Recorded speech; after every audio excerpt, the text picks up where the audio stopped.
I'm your host, Antonio. What you do for yourself depends on what you think of yourself. What you think of yourself depends on what you know of yourself. And what you know of yourself depends on what you've been told of yourself. Well, yes, it's a little raining out there, but they say we got some good weather coming. So all we can do is hope for, and hopefully that'll happen sometime soon. I think next week is supposed to be a good day for, I mean, a good week for us. So we can look forward to that as well. But it's a little rainy, a little so-so today. I won't be able to stay with you guys for the whole show, but I just wanted to open up for you guys. And again, we want to remind you that on the last Sunday of June, we got that Juneteenth ball for you. So we want you guys to go out to Kings and Queens and places like that to get your outfits with brothers. We need you guys to show up now. We need you guys to show up. So come on out. It's gonna be at the Mediterranean the last Sunday in June. You know, a little African cuisine, little entertainment. Dr. Terry King Bay is gonna be DJing for us. Little giveaways, little prize, little entertainment. You know, cash bars. So come on out and enjoy ourselves. You know, and engulf in their regalia, the African regalia, and let's take it back home for a little bit. Let's go back home and feed ourselves with a little of the African spirit, and along with some of the African food. You know, let's feed the soul and our physical self as well. In the remote studio, we got our good brother Vince. What's going on? Well, we've got a lot going on. We are waiting for some of our guests to show up today. We have Julius Cartwright, who is the creator of something called the Man Cave. So Mhm. he's going to be joining us. And we also have on deck Jonathan Butler, the holistic practitioner, who has some great information for you about some health matters that I'm sure you're going to want to take in. So as soon as we can get these folks in to our studio, we will bring them on the air. Just a quick update. Last night we had a magnificent night at Larchmere Arts. Gloria Cummings Jones, I'm comparing her to Gretchen Vlad. And many of you probably don't know who Gretchen Vlad is. But in Detroit, they have a jazz festival every year. It's probably going on almost 50 years of jazz in Detroit. And she is a philanthropist. And through her generous donations, the festival continues. Gloria Cummings Jones is kind of that angel for Cleveland, and she has stepped up and she is bringing live jazz to Larchmere Arts. So we had a magnificent session last night. Our brother Stephen E. Boyd stepped up on stage last night and sang a song. I think he sang "Lean on Me" for last night. And Ed Ridley was on piano, Elijah Gilmore on drums, Brad McGee on bass, and it was like they had rehearsed 100 times. You know, it was Mm. magic. Other vocalists that appeared last night, Michelle Edwards, who hasn't sung in 5 years, stepped on stage. So we got to hear her sing last night.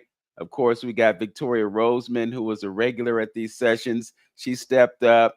And Michael Mahoney, I don't know if you know Michael. He's a percussionist. He does jazz on the first Sunday of the month at Rudy's Pub. So he stepped up. He sang a couple of songs. It was really a beautiful occasion.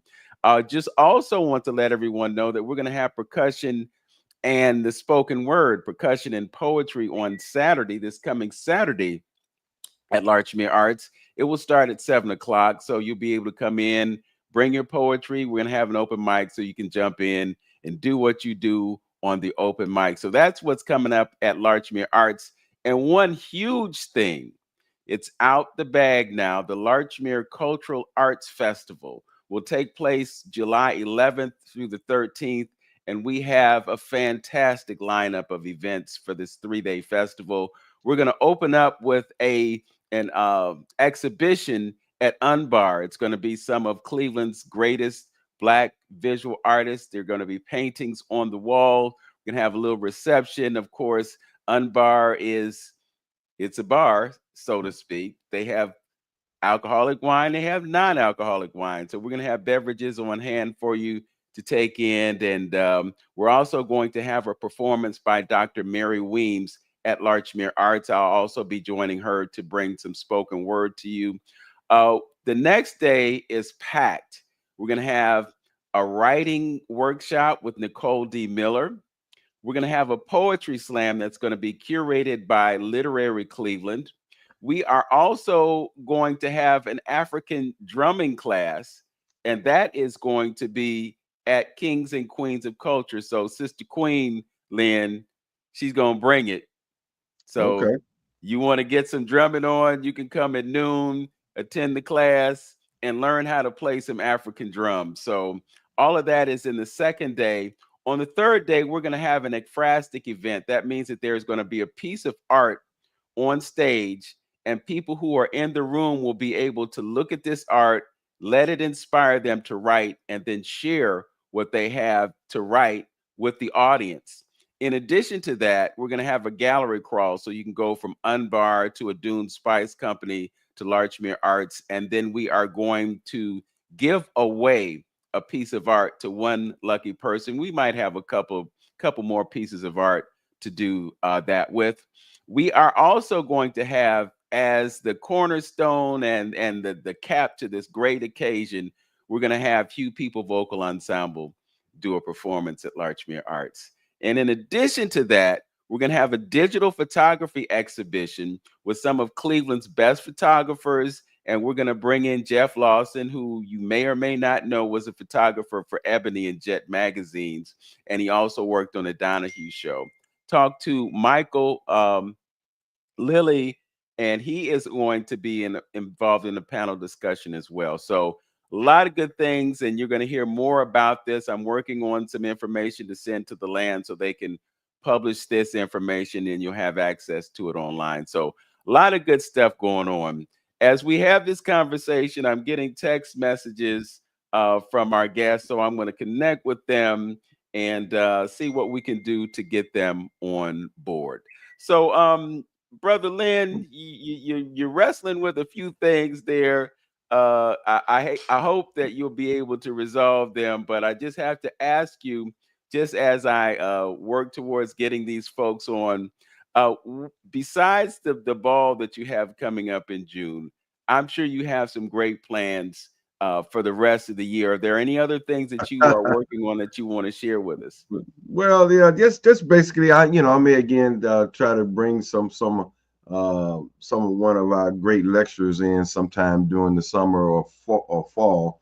I'll be working on that, and then working on trying to prepare some things for the community and folks who might want to take that pilgrimage back to Ghana as well.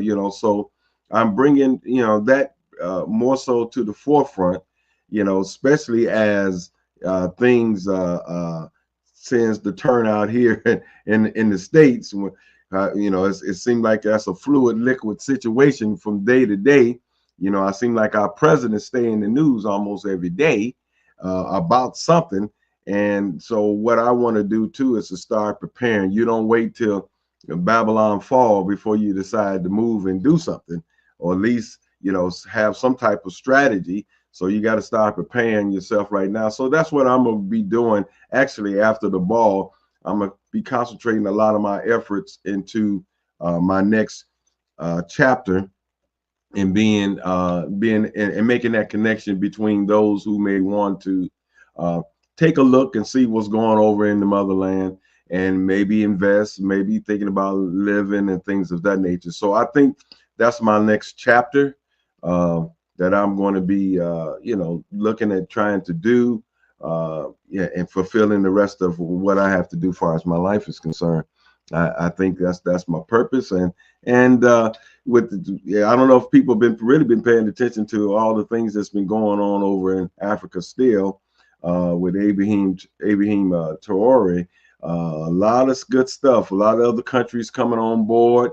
I think I truly believe that this is divine intervention, and we need to be really paying attention to what's going on over there, because I think it's going to impact us over in this country, and actually Black folks all over the world. I believe it's going to impact. So we got to stay tuned, stay plugged in. Yeah. It's really amazing, brother, how little we're tuned in to what's going on. And I think part of it is because it's not mainstream media There you go. information. So if you want to know, you really have to be looking for those kinds of things. Mm-hmm. But the way social media is, if you start looking at certain things, it's going to give you more of that. Mm-hmm. So, with that said, if you just plug in, just take the time to plug in. You know, sometimes you can go to Twitter. Some folks are Twitter folk. Some folks are YouTube folk. Some folks TikTok folk. Whatever the platform is, if you start looking at those things, it's going to bring you more of that information. I know last week, for some reason, I was getting all kinds of videos about Ibrahim Traore. Mm-hmm. They were talking about the speech that he made, you know, basically a confrontation that happened, and this is what's really interesting. You watch these videos and it's not his voice. You know it's not his voice because it's one of those voices that you hear all the time. Mm-hmm. You know, Mm-hmm. so it's not his voice, but his words. They're his words, and his words are extremely powerful in terms of the way he approaches confronting those who have wronged his country for so long. There's no doubt that the youth of Africa are looking at him and Mm-hmm. looking at his energy and looking at what he's accomplishing. And I'm sure that in some way it's got to inspire them to stand up. You Yeah, know, just the wisdom he offered though. When situations in difficult situations, he don't get all excited and flustered and maybe make a decision that out of emotions or something to that nature. He handled it, handled it in an adult way because in a mature way because I mean, somebody 36, 37 years old, the way he's handling things and the pressure of all, the mega big guys, you know what I mean, from America, from France, putting pressure on them. It's just amazing how he's handling and how he's branching out and networking and making that happen, So it's just amazing. It's something to see. And I truly believe one of the tactics of not going mainstream because they don't want to get too many people abreast of what's actually going on there, because if they go in there and try to do something to it, they want it to be quiet. They don't want everybody back him and actually finding out what the plan is that they're trying to derive in order to get him out of there, because we can see it coming from a mile away what you're doing. So if more African Americans and more people in the diaspora on board with him, it makes it more difficult for them to try to take him out. So that's why I think it's a blackout as far as mainstream media is concerned. yeah. You know, something else that I noticed, you know how we've gotten these reports about the president getting this plane from the Saudis, and Mm-hmm. you know, there's controversy about emoluments and whether or not he should even be able to accept it. And again, this is just social media fodder, so there's no way of knowing whether it's true or not. But the way I'm hearing it told, he actually asked for the plane. Hmm. And I'm also hearing that they don't necessarily want to send it to him. So it's like there's what some folks say, and then there's the truth. Mm-hmm. So it's going to be really interesting that, you know, he's pushing it one way. And then I think what they're upset about is the fact that they're not getting anything out of this deal. Mm-hmm. That's the problem for them. Well, you talking about as far as the Saudis is concerned? Yes, yes. Well, like I say, you just never know what went behind closed doors, because the president of South Africa said something about he don't have any gifts for him. So we don't know if Trump were out there with his hands out trying to negotiate deals, and getting some things in return, because we know what else, with that Saudi visit, what else happened with that Saudi visit that, they discussed the golf course and some other things for his kids. So, it's all about dollars and cents for the mister, and we never seen a president behave like this ever, when it comes to finance. And one of the things I want to say, people say that, you know, uh, he's a businessman, and they maybe respect him or give him some benefit of the doubt because he's supposed to be a businessman, even though he filed bankruptcies several times, 6, 7 times. But you got to understand with people in that particular era, like he was praising Elon Musk for firing all those people. People who are in business like that to do acquisitions and as far as companies is concerned, they have no love for the people. They have no love for employees and stuff like that. They get rid of you just, and you can see how he's acting now with Medicaid, Medicare, Social Security, old people, you know. But see, what I'm saying too, don't get caught up in with the little bone he's gonna throw you, because he's gonna throw you a bone because all this pushback. He's gonna give you a check or do this or something free P Diddy something of that nature to make black folks think, see, he ain't that bad. He's all right. But on the other hand, it's all a distraction, bro. All a distraction, man. We've got Mr. Cartwright with us, Julius L. Cartwright. So glad he could join us. And there's so much that we have to talk about in so little time, and our time may be limited due to some technical issues on his end. So we want to bring him in as soon as possible. He is a real estate mogul, but in addition to that, he is an activist who is taking the needs of brothers very seriously. He's created something called the ManCave Experience. He brought it to Cleveland last week, assisted by Brother John Butler. They had a great session over at Cafe Indigo on Thursday night, and they also had another great session, I believe, on Wednesday. And he's going to be doing more events here in Cleveland. So I wanted to bring him on so we could share this great information with us. Julius, welcome to 360 Info Network. All right. Thank you. And great to see you guys and be a part of this morning. I really appreciate it. All right. I wanted to just kind of share the ManCave Experience was birthed out of a piece we called it was a men's track inside of a woman's conference. And we started it in Houston, Texas as a day and a half piece where people could come together, kind of shut down and get revitalized.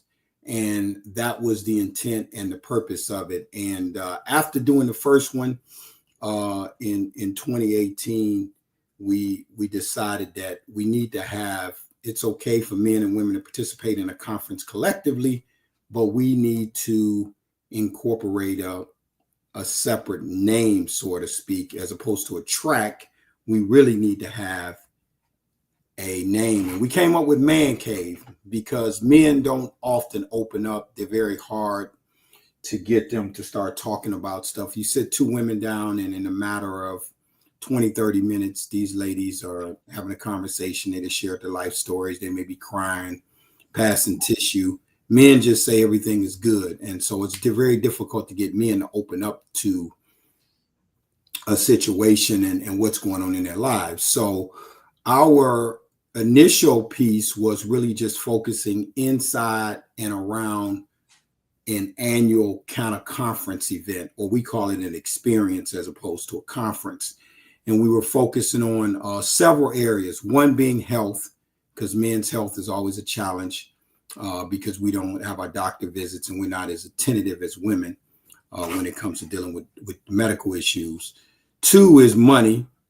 Most brothers are very interested in their money, investing their money, learning about things like crypto, stocks, real estate, which is real estate investing and that whole piece. And then we had other key principles of fatherhood, manhood, things of that, and a thing we call dymantics. And a lot of people would say, well, that's misspelled. No, we made it, instead of dynamics, we kept the M in there for mantics, M-A-N. And we kind of use that metaphor. And so what we would do is bring people from various areas and come in and speak and do these workshops. And they were always effective. And ironically, we would be a day and a half. We get together on Friday evening, have a mixer, and then we start at 8 o'clock in the morning with the ladies for like a little opening session to have breakfast. Then the men go in the cave. We come back for lunch. And we're supposed to conclude with an ice cream social. But I think the last three that we held, we never made it, because when the men open up, I don't really stop them from talking, because oftentimes they when they start talking, they're sharing exactly what's going on with them. And so we run over and the ladies are done and we may be going to 5:30, 6 o'clock or whatever. So it's been great. Now, what we've done in Cleveland for the first time are these sort of meetup groups where we can come down to a local level. And I wanted to start it in my city, Cleveland, and just start to tap into people locally. And we're going to try to do something either bi-monthly or quarterly. So we have these different topics and speakers and bring brothers in to kind of share different things that's going on with them. So that's the intent. This one was kind of, we kind of did this also with the women, since health is such an important issue. And you have a very creative, dynamic person like Jonathan that could talk in detail about some of the challenges. So it's a long, high level overview, but that's the gist of it. So there had to be a moment where you decided to yourself that we have to do something for Black men. I had a conversation with you the other day, and we talked about the fact that the sisters really have their stuff together. They Yes. promote each other, they lift each other up, you know, they acknowledge the great things that they're doing, but you don't see that a lot with brothers. And, you know, we talk about this on the show all the time, like, you know, we have this competition to see who has it worse. You know, Cleveland has a reputation of being the worst city in the world, or the worst city in the United States for Black women, you know, but if they're suffering, we got to be suffering too. So you can't just isolate them and say that it's bad for them and it's not bad for us, because we got our issues, but we also have solutions. And I think the beauty of what you are doing is that you're coming to the table and providing solutions for brothers as well. So what was it that made you decide that you needed to step up and do this for Black men? Well, when you look at the dynamics of it, excuse me one second, let me push this up. So yes. When you look at the dynamics of what's going on today, just Blacks as a whole, we're leading in all the statistics. I mean, we got the lowest credit scores. We have the least amount of money saved. We got the lowest net worth. We have the least amount of insurance coverage on them, and Black men especially are trailing in a lot of these areas. So the whole thing is just to heighten awareness and bring it to the forefront, and really to provide enlightenment for those individuals to start to look at themselves differently, and to know that there's a circle and a network where they could come and get some significant help and improvement that they actually need. Okay. And you have different dimensions involved. I know we talked about cryptocurrency and financial literacy. We talked about health. Can you talk about some of the experts that you brought in to assist in bringing this great information to our brothers? Well, one of the key guys, and you mentioned about reaching our people, the very first one I brought a native Clevelander. He used to live here, Dr. Ben Chavis, who's the president of NNPA, the National Black Newspaper Association. He came in and he gave a very different perspective on fatherhood and manhood, about a lot of the challenges that we're dealing with today, which most Black men will agree is because a Black man is absent in the household. So a lot of these young individuals don't see people that get up and maybe dress up, go to work, put on a uniform, or put on their stuff to go be a truck driver, garbage person, police officer. They don't see that. And so they don't have those images in their lives. They have the female energy.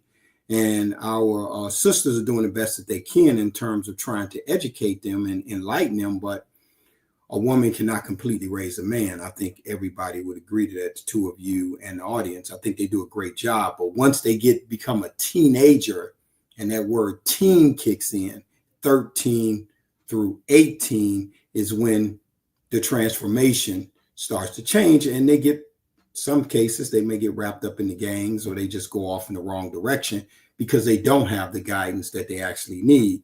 And so he's one of the key people that came in and spoke. And another brother out of Atlanta that come in to speak with everybody about crypto. and he spoke, about Bitcoin and all the things that was going to take place. This brother's been living off Bitcoin since I think 2008, and they've sold some cryptocurrency, bought some farmland down in Atlanta, and they're doing some other things. But and he does everything digitally, and he's trying to enlighten everybody that this is the direction it was going in. And you can imagine this is before COVID and all that stuff. So most people are like, scratching their head. I don't know about the cryptocurrency. I don't know about the digital thing. But I think most people now, fast forward ahead, 2025, see that as a real reality check. And then we just try to cover other stuff to make sure people, we're big consumers, and we spend our dollars. And it's okay to spend dollars, but we got a saying under another program that I'm a part of, is if you eat it, don't eat it or wear it unless you own stock in it. You like Nikes, that's cool. You want to get the new tennis shoes to come out, go buy one share, just one share, just get ownership, get involved. You know what I mean? You like your cell phone, go buy one share Verizon, buy stock in what you spend money on. Kids like to do PlayStation, or even at our age, we like to play Xbox, and go buy stock in those companies, because those companies are growing, and we just got to understand the money side of it. And that's just something that we want to try to enlighten individuals about, particularly our male generation. Yes. As I have this conversation with you, and I consider the fact that you're someone that's involved in real estate, I'm seeing, and I had a conversation with your brother, Steve Allen, last week when I was at that session, and he was telling me about all the things that he's been able to accomplish in the realm of real estate. I'm just wondering, why is it that we don't have our young brothers aware of the potential of having a career in something like that versus chasing the idea of being a professional ball player or being a rapper or whatever? I was listening to John Hope Bryant earlier in the week, and he was just talking about the real numbers.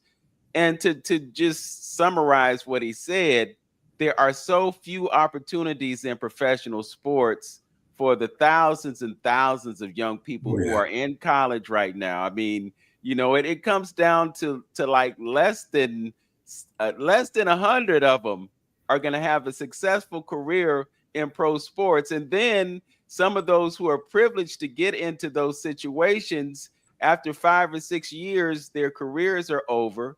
And not long after that, all that they were able to accumulate and acquire while they had those careers is gone, except for the ones who woke up and decided, hey, I should get involved in business or real estate. And I'm just wondering, and I'm sure you're addressing this in your platform, what can we do to inspire young men to consider other alternatives other than chasing the bag in professional sports or in music entertainment, where if you look at what's going on with Diddy now, you see that folks get into that and they get pimped? Yeah. Okay. So I can address that. That's like a underhand pitch to a major league baseball player. So let me address the first thing about the career in real estate. So I have a brokerage, Dream Team Realty. We start off as a team in '94. We became a brokerage in 2000. We're celebrating our 25th year. I've been selling real estate full time since I was 38. So, since I was 22. And so it's my 38th year. So let me correct that. So I would be what we would refer to as a Gen Z. And anybody coming right out of college, right out of high school, if they're not intending to go to college, you can get your real estate license at 18 and just make a career of it, right? And so what we do, we go around the schools and we speak to the students at various schools. And we also do mentorships where we bring the kids in summer programs and have them shadow us and stuff like that, so that they can learn about real estate career. Now, our brokerage is really keen on, I got a 21-year-old, 22-year-old, of getting these young people in real estate, because if they can get into real estate and they can be mentored, then they could really do some great things. By the time they're 35 to 40 years old, they could pretty much sit down. Just as a sidebar, if a person puts in an IRA $5,500 for the next 20 years, they're going to be a millionaire. So you can take any of these, when I go to speak to the kids, the first thing I ask, who wants to be a millionaire? I don't talk about retirement because they're going to say, that's you. You're in high school. We're not thinking about retirement. But I say, who wants to be a millionaire? Everybody raise their hand. But if they put that money up in 20 to 25 years, even though it's not a significant amount, $100,000 to $125,000, but the magic of compounding interest, which a lot of people don't understand, regardless of nationality. So we go in and do that. So that's one. The other thing is, I have a nonprofit. I had a son that played football. Both of my sons played football, but my youngest son used to coach with Coach Roski, and he was tragically murdered in 2021. And he was the head coach of the Euclid football team. He played at Cleveland Heights when they went to the playoff and lost to St. Ed. They had a perfect football season. Anyway, after he transitioned, we started a nonprofit called STAFF, Students Then Athletes Foundation Fund. Students Then Athletes Foundation Fund. And our theme is academics first, athletics second. The reason why is I am a Shedeur Sanders coming out of high school, and I'm talented. And I should be looking at a plan AB, I call it, because that's why they call it the NFL, for an example, not for long, because you don't end up lasting that long. Plus, we know today that 80% of the players in the NFL either retire divorced, bankrupt, or broke. And you see that they go through that money very, very rapidly. So we're saying academics first, athletics second. What is it that you want to be?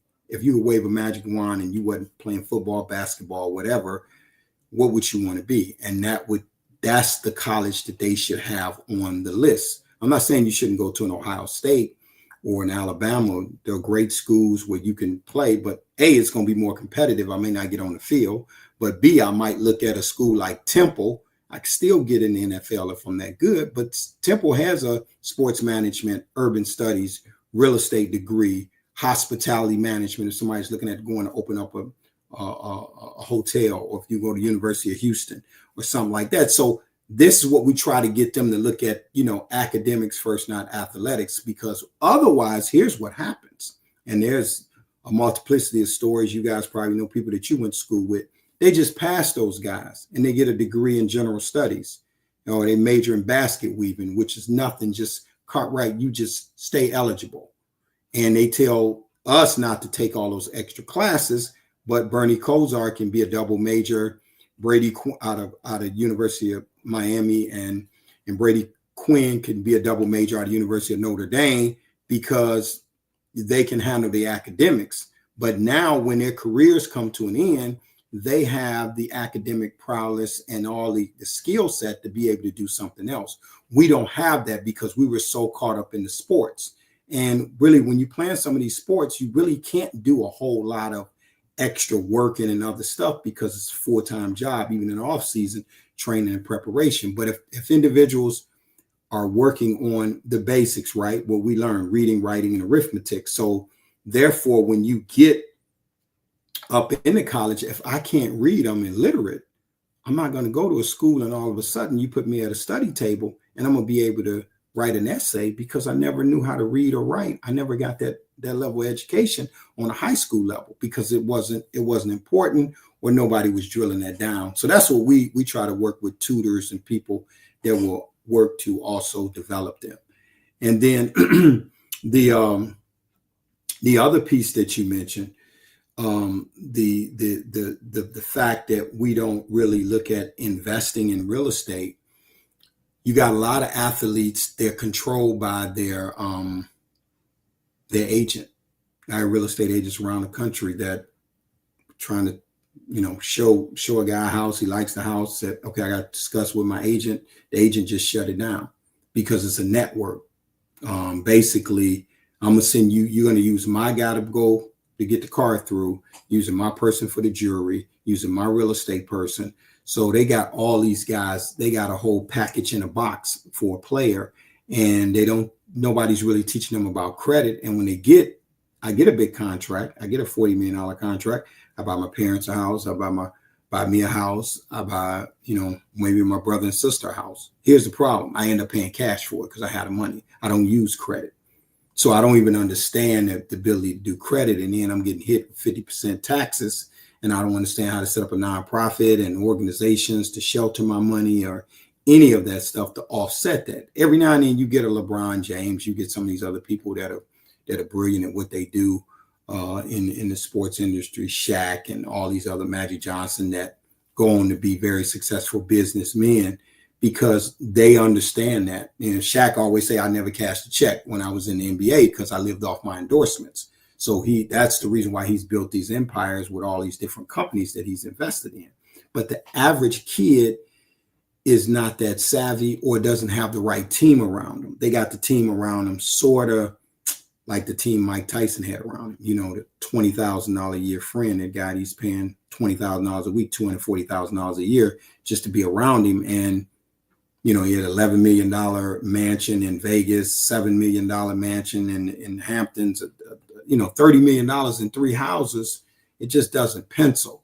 So they don't really know. And there's a barrier, there's an invisible wall. You can't really get to these people because they're so used to everybody coming to them, pulling on them. By the time they're in the league for 2 or 3 years, whether it's NBA, NFL, when anybody tries to approach them about something, they've been hit so hard with people, they already got a defense mechanism up and you can't penetrate them. So unless you capture these people in high school or in their college journey, and now they're getting money with NIL deals, the kids making as little as, you know, $1,400 a year, all the way up to $14 million a year with NIL deals. So they're getting paid, and the parents is just pushing them to, you know, get the deals through, get the money while they can. So people are not even trying to go pro now because they can make enough money just by, you know, doing what they were doing. Like Shedeur Sanders, he's making, the Browns just signed him to a $4.6 million deal because he's a 5th round pick, which is league minimum, $840,000 to 1.2. So they signed him to a 4-year deal, but he was making more than $4 million a year in college, but he was just ready to go pro, and he don't need the money. So he's the exception to the rule. But yeah, it's tough because it all happens so fast. And, you know, if the 3 of us came across that money at 21 and 22, without any background or any expertise in our lives, we would probably make the same mistake. So I don't really fault them. I just thought that we have to do a little bit more systematically wise to make things happen.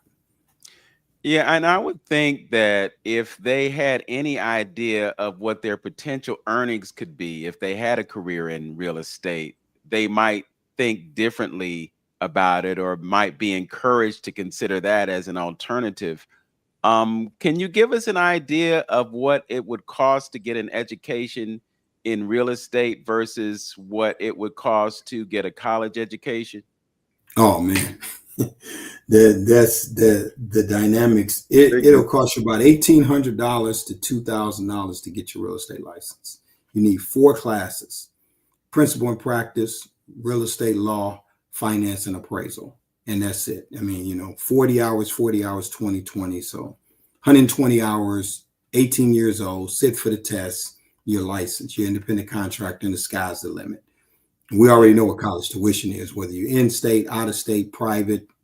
You know, you could be spending, you know, as low as, you know, $14,000, $15,000 a year to as much as $60,000 a year, depending on what school you go to. So when you per year, so when you multiply that over, you know, the rate of return on investment is immense. And on top of that, I can go to school and spend $30,000 for a 4-year degree and spend $120,000, and maybe part of that or all of that is in student loans.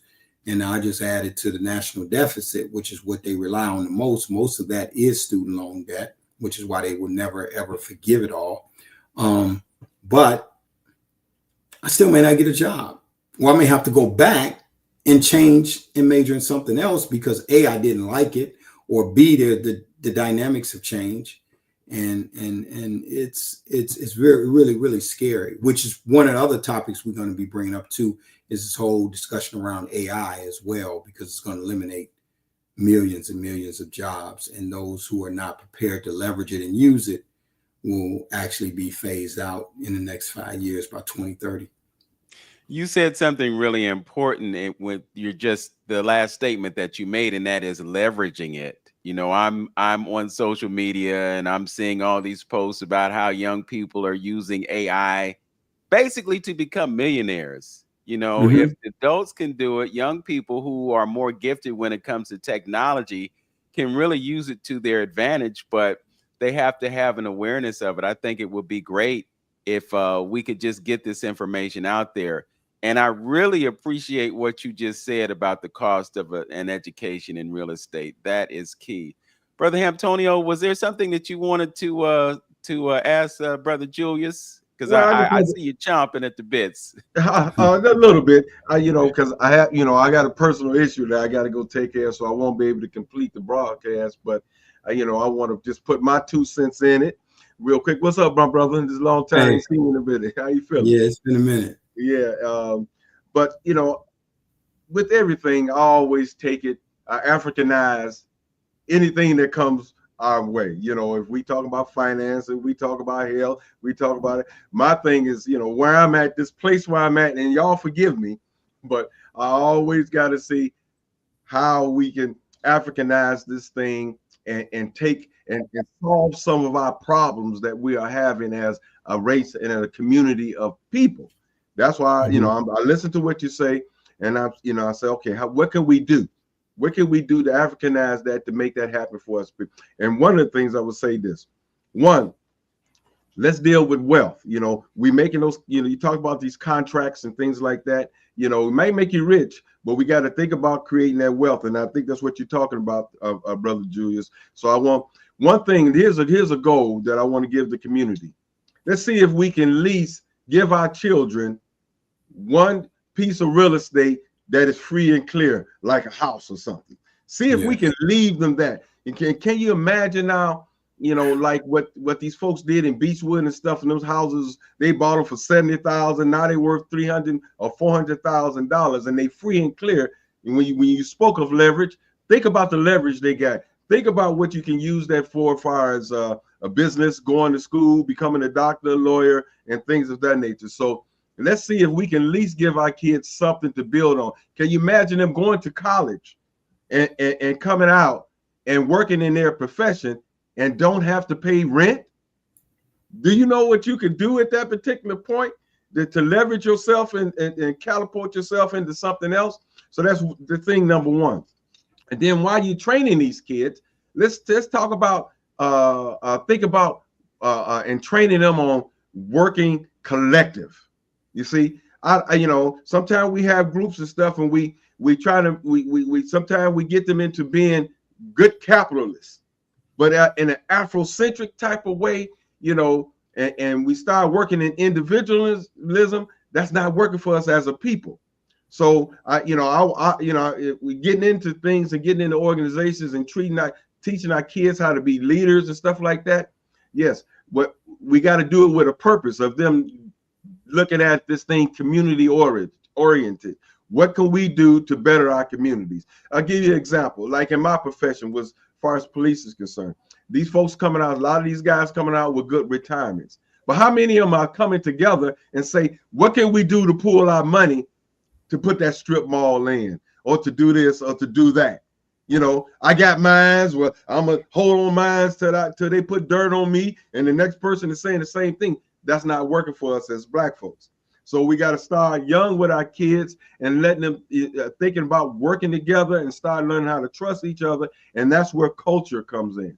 That's where culture and understanding that, you know, we in this thing together for a purpose, that everybody else got a glue that they're together with, which is their culture, that they pooling money. 5 families of Indian people is buying a Mr. Hero, and they all working in Mr. Hero, and then one spin off, and they got their own until every one of them got a Mr. Hero. We got to teach our kids and in our community to work like that, you know. So that's what that would be my 2 cents on it. Leave your kids something.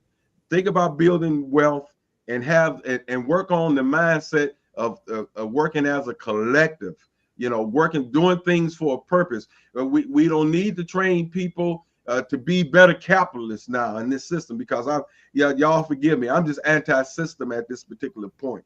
You know, I don't believe, I don't go along with none of the stuff that is going on, because it's not in the best interest of Black folks. And I'm not one to try to go in and try to keep his wheel rolling for him, you know, for his best interest, you know. So we just training kids just to be better capitalists to fit into his system.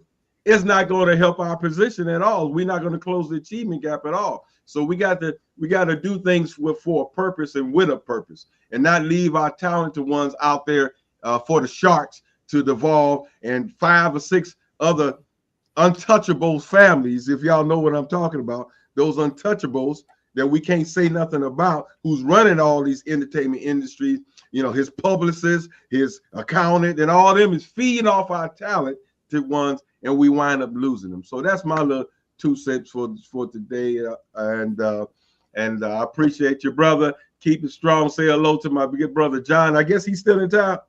Yes, he is. Yes. Yeah, Okay. he had appointments this morning. Okay. So, you know how long he's gonna be there? I think he's gonna be here till like somewhere around the 10th or something of June, something like that. Okay. I'll run in here, but thank you, brothers. I appreciate you for allowing me to offer my little 2 cents to this, and we'll be talking. Okay, absolutely. All yeah, right. we're going to try to have another session. We're trying to finalize it so we can talk more about the session we had. First was a group session with men and women, and then we had the men separately, and then we had the women separately. So this time we're getting together so we can talk more about the products that we can utilize and take advantage of, and those kind of opportunities. So that's the next session. We're probably going to have this set up for Wednesday. We're just drilling down the location and a few more details. So it'll be more information to come. Maybe you can share it with your audience as well. Okay. Peace. All right. He's got to go. Okay. Peace, brother. But his remarks were spot on. We talked about the wealth. I mean, the net worth is impacted by no ownership of real estate and no insurance, life insurance. So those are the 2 key aspects of it. And it's right. That's what we try to encourage everybody to get in the game now and try to buy a house, because these prices are going up, and they're not going to continue to. We're never going to hit the lows that we had before when the market crashed. People say, I'm waiting on the market to come down. I'm waiting on interest rates to come down. Well, interest rates not going to come down to 3.5% to 4%, and price points are not going to come down. Everything up. The average price in the United States is probably around 300,000, so to 350. And Cleveland is one of the lowest places, and we're still having a problem getting people to own homes. So we want to just encourage people to start thinking that, put the thinking cap on and start thinking like that. And I want to address something that Brother Antonio mentioned, and that was the idea of leaving a house to your children. But I think we also have to have a paradigm shift mentally, because what happens in a lot of situations is that house gets left, and then the offspring don't want to be responsible for it. And so they sell it, and they take the little money that they get, that they divided amongst each other, and then they spend it. And that's totally against the whole idea of investing in a property like that in the first place. So, you know, just thinking about those athletes who have access to all that money, and then they go out and they start, as you mentioned, buying a house for their mama, their brother, their sister, so forth and so on. I can't help but think, what would happen if you had an alternative mindset and you said, I have access to all these earnings. Let me start making some investments and grow the money that I'm receiving, so that it creates more capital to work with, and then you can become a developer. You know, the development game is a serious game. I'm sure I don't have to tell you about that. Absolutely. But I'm telling you, I'm witness to city council meetings, committee meetings, where the developers come in and they share their plans. They slide that piece of paper across the table. The council person is thinking of the impact that development is going to have on their image. So they're going to welcome that, because from their perspective, it shows that they are doing things. But really what's happening is the developer is setting themselves up for success. Whatever gets built, they get paid for what gets built. And then after that, they can walk away from it and count their money. Whether that institution continues to exist or doesn't, they got paid. How many times have you seen that the school system will pass a levy, then they'll come in and they'll build these new schools, and now we're sitting on a situation where the shrinking population is justifying the closure of schools? Yep. You know, so it's like, really, it's like money down the drain, because that money could have been spent on the students instead of being given to the developers. So, and I'm not saying that development is a bad thing. I'm saying that there should be more of us developing. And then we can develop. Yeah, absolutely. Go ahead. Absolutely. No. I mean, you know, your point's well taken and it's very spot on. We are in a climate where more Blacks are looking to get into development and get in that space because they know the community. They work right in the inner cities. The challenge for them is, of course, the fact that they are running into problems with capital stacks and understanding how to structure deals. So that's one of the key elements. But no, the development game is something that definitely needs to happen. And to your point, that about the heirs properties, that is the majority of your vacant and distressed properties in Cuyahoga County. Most of them, the heirs have walked away from them, and they let the properties become more dilapidated. And at that point, they don't either have the ability or the desire to put it back together. And then they end up selling it to an investor. An investor goes in there, fixes the property up, and resells it for, you know, substantial amount of money. But they don't have the wherewithal because they allowed it to sit for 6 months or a year or 6 years or 10 years. The properties are sitting vacant. Or in some cases, they end up getting torn down. City comes by and condemns them, and then they put them on a demo list and they just tear down the property. So Yes. it's just insane. And then there are those of us who have properties, and we have people blowing up our phone every day offering to purchase our properties, and the market value doesn't necessarily reflect the amount of money that we've paid in mortgages. So you spent $400,000 on a mortgage, and then somebody comes to you and says, "I'll offer you $70,000 for your house."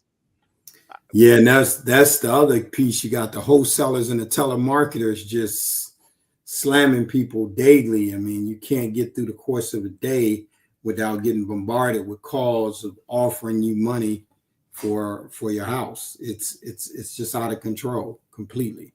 Yes. Well, Completely. there's a property that is known as Leo's Casino Arts and Cultural Collaboratory. It's over there in the Huff neighborhood that has been redefined as Midtown. And one of the dilemmas with this property is that the owner has had it for several years, and he just happens to be somebody who is in real estate. And so he's getting offers for this property, and he knows the value of the property just based on his investment in it. So it's an ongoing situation, and hopefully something can be done to resolve that. But it's just really sad what's going on. But I think the key to this is us educating ourselves and becoming more aware about the investment game, about the finances game, about real estate, and learning how to use those as leverage to our success. Brother Julius, I want to congratulate you on the movement. I know it's not just the Cleveland movement. You're doing this in other cities in the United States. You're one of those people who probably jumps on an airplane every other week and goes somewhere and does That's some true. great things. So, you know, hats off to you, and hats off for the energy that you're putting into this platform. You know, I continue to say that we got to do what we got to do for brothers, because really, you know, sisters can't exist without us, and they can't exist. You know what I'm saying. It goes both Absolutely. ways. We need each other, and we need to create more of a family dynamic so that we can raise children that have the information that they need to succeed. We can't depend on schools to educate. We can't depend on schools to mentor our young people. We have to take that mantle into our own hands and do what we have to do to ensure our own success.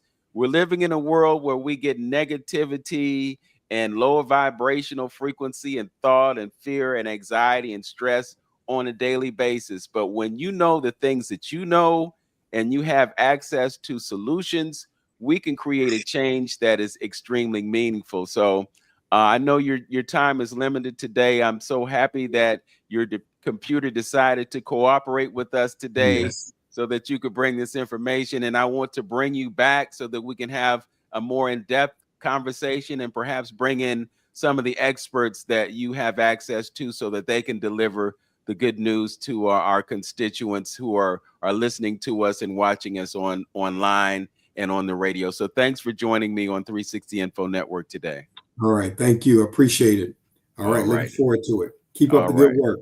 Thank you so much. That's Julius Cartwright. He is the founder of the ManCave Experience. And hopefully on Wednesday, there will be an event you can tune into and attend. And I promise you, it will definitely be worth your while. Thanks for joining me. Thank you. All right. Take care. You too. So there you have it, folks. Another edition of 360 Info Network. I want to take the time to remind you that we are on YouTube and Facebook. We're not going to go into overtime today.